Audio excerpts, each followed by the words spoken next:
got this African MC from, you know, and then people come across, well, you know, if they banging, if they hot, you know, won't even get close to being played, because that's a whole nother market, a whole nother game that's being played, which really, seriously, as a conversation, I know I got a half an hour, but as a serious conversation, the problem here in America is that the local MCs get no love.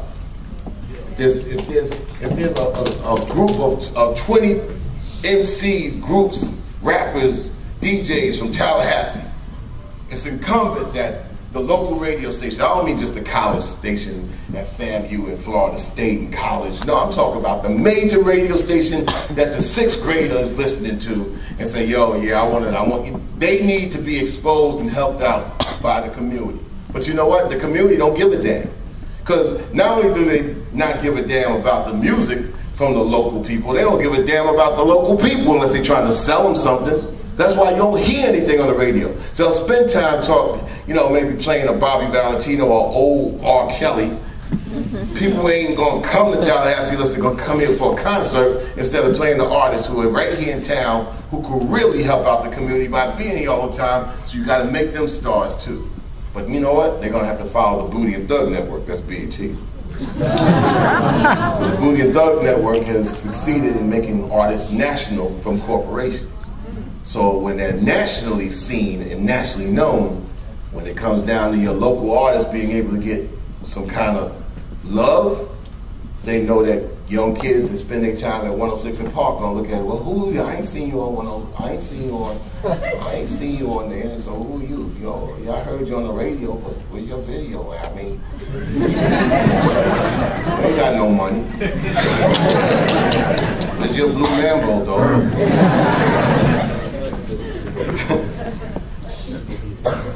I'm a fan of sports, NBA, NFL, MLB, but I'm a big fan of RAP, that's rap.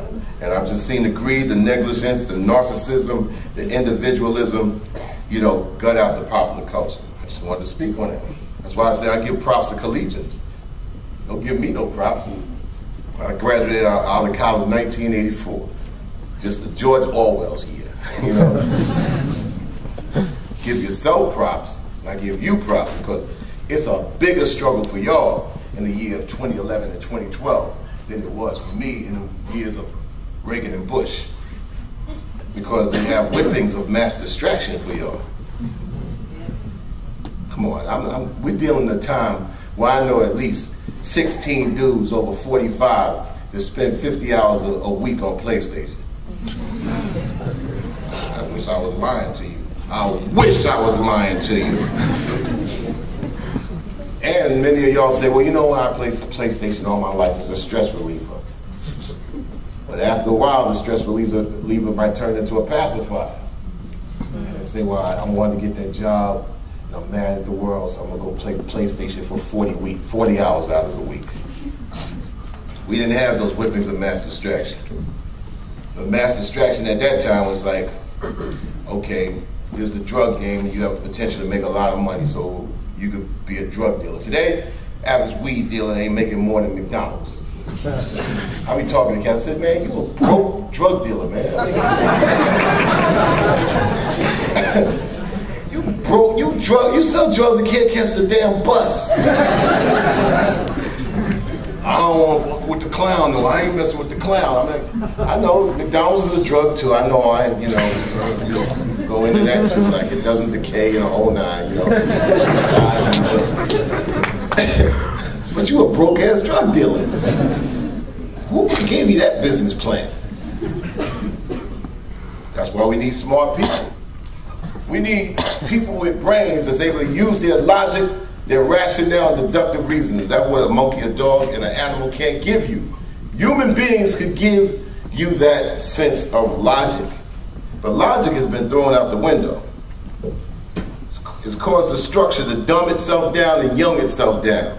How many of y'all felt that you've been pressured in a situation to dumb yourself down? Come on, come on. I mean, y'all got stupid friends who are the life of the party. Who look at you when you come around the way and say, yeah, what's up, college motherfucker? And the first thing you do is try to act like them on campus. Because when you go home, yeah, you know who knocked people in the head and shit. You know who been in jail and shit, you know. But when you come to campus, you know, we have things like that don't make no sense, like the Florida State Crips. I mean, like, yeah, he's a thug on campus. What? It's an oxymoron. You got campus. There's no such thing as a campus thug. I don't care if he got a gun, he got a drug trade. He's a campus. What was he? It's like the gangster sophomore or something like that. So that shit is laughable, man. Because you got college students dumbing themselves down just to fit in. That shit doesn't make no goddamn sense. Now, let my old ass be the one to tell you that shit for real. Because the prison industrial complex will take everybody. They will take it. If you black, you got the express line. You got priority. It's like in Delta, they got that priority pass. You're black, oh yeah, you don't. The pass go, man. You get $200. How many of y'all felt that you have to young yourselves down?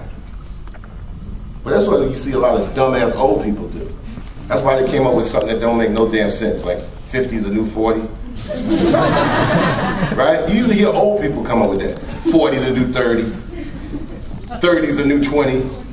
So what does this mean? Does it mean 20 is a new 10? 10 is a new zygote?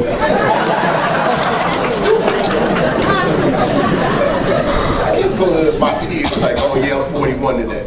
I'm 35 today. It's just like, what? Yeah, you can come up with a language, you can relate to people. Like, yeah, we live with adults and stuff like that. But come on, I be looking at people at 35 and like, yeah, you ain't my peer. Nah, you got a whole 15 years to go, dog. For real, we could work together, we could communicate and all that.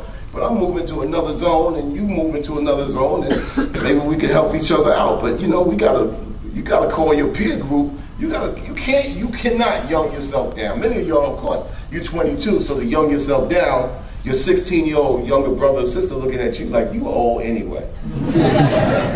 They know everything you know and even more. They're looking at you like, yo, you old, you played out. I know everything you know. I know the party. I know about the clubs that you're going to that I can't get in.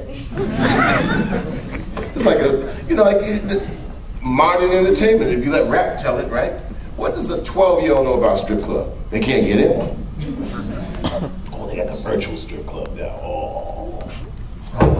So they'll tell you everything about it. So when you see things come across in the music that are endorsed by corporations and then played on the radio, and they tell you, well, our demographic is 12 to 17. But I said, who listened to that song, though? Okay, they took the curses out, but did you hear what that song is about? Well, the young people want to hear it, yeah. And you 46 years old making that decision. You're the one that's selling people out. Old ass. Instead of holding your ground like, yo, man, I know they want that. I know 11-year-old wants sex, but I can't go there. Regardless of what my boss says, who lives as a station manager up in Sacramento, and I'm in Memphis. But he telling me what I gotta do in order for me to hold on to my job, because I gotta feed my family. But you feed your family chopping off the heads of other families because you can do anything to the black crowd because they ain't gonna do nothing. Only thing they're gonna do is protest. And if they protest too hard, we lock them all up. And so, when you high schoolers, not too long ago, y'all was in high school. Got the right answer, right? You sitting in the class, you got the right answer in your head. Teacher says, well, who got the right answer? You afraid to raise your hand, afraid because somebody might say, sit your smart ass down. So therefore, the bully in the class or the class dunce, who 25 years ago would be clowned for being stupid, now they head the class because they're on their way to being the next comedian, the next, what's his name? I can name a million comedians, but Kevin Hart. He's the funniest one. So the funniest one in the class is the loudest one, always in trouble, but everybody want to be like him because they express themselves. Meanwhile, the smartest people are silent every year. So the smarter you are, the less friends you have, and then you start questioning yourself like, damn, I'm a smart-ass motherfucker who's alone. Let me see if I can commit a crime to be popular. I mean, look, Lil Wayne goes to jail for a year. What does that got to do with music? What does that got to do with music? You went to jail for a year. All right, go. All right, Lil Kim. Everybody Lil. Everybody Lil. Lil Boosie. It's like, damn, man. It's like, okay, you went to jail. You go to jail. I'm saying, now we're going to make a reality show out of it. And seriously, tell me if I'm not lying, your college thinking smart ass has got to be looking at TV like, oh, they got their goddamn mind, or am I doing something wrong? So you get no props being smart. And then when you get out of school with a degree, you got to go to grad school because you're like, I can't get no job. Something you got to be shaking your head. SMH. SMH. No, SMDH. Oh, no, SMMFH. And on to the break of dawn. You got to start asking yourself what separates you, the collegiate,